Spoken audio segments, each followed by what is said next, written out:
जय हिंद। मैं para commando सूबेदार रमाकांत आज आपको इस नाइट जंगल सर्वाइवल ट्रेनिंग के दौरान आपको बताऊंगा कि दिशा का ज्ञान किस तरह से करना चाहिए।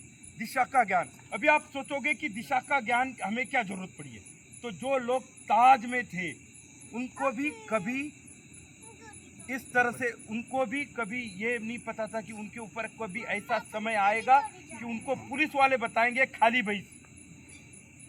पुलिस वाले उन्हें बता रहे थे खाली भाई। अब common sense is not so common, इसलिए आज हम इस नाइट जंगल सर्वाइवल ट्रेनिंग के दौरान देखेंगे कि दिशा का ज्ञान किस तरह से किया जाता है। किस तरह से होता है दिशा का ज्ञान?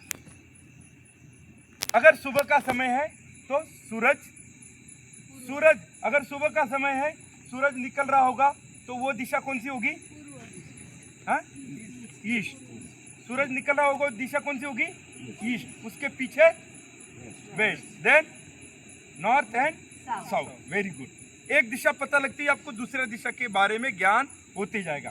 अगर सूरज सनसेट हो रहा है तो दिशा कौन सी होगी? उसके पीछे east, then north and south. ठीक दोपहर में सूरज कहाँ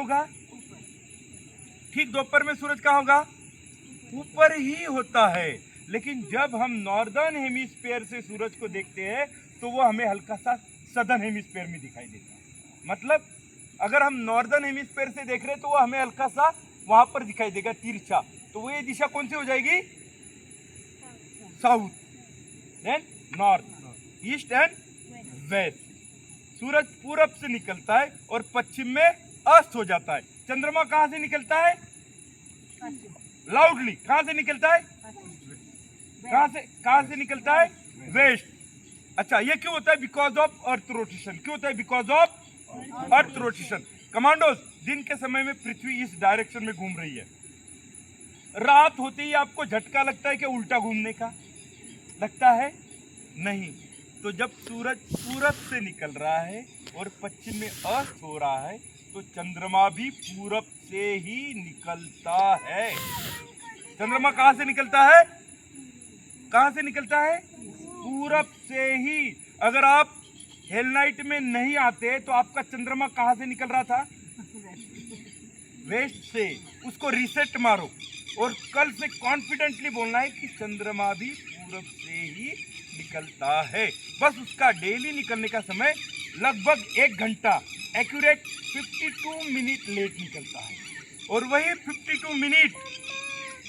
52 सेकंड बनकर हमारे राष्ट्रीय गान में आ जाते हैं। और वही 52 हमारे मन के प्रकार है, चित्त के प्रकार। हमारे जो चित्त है उसके प्रकार है 52। और जब हम 52 सेकंड राष्ट्रीय गान के लिए इस तरह से सावधान हो जाते हैं तो इनडायरेक्टली हमारे 52 चित्त एक एक करके साइलेंट होते जाता है। तो हमारा राष्ट्रीय गान केवल हम भारतीय के लिए ही प्रेरणा देने वाला नहीं है, तो पूरे विश्व के मानव जाति को प्रेरणा देने वाला है। क्योंकि सभी मानव की जो चित्त है उसके प्रकार है 52।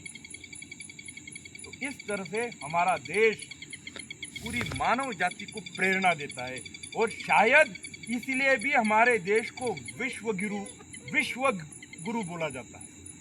तो इतना इस हमारे देश के अंदर है कमांडो।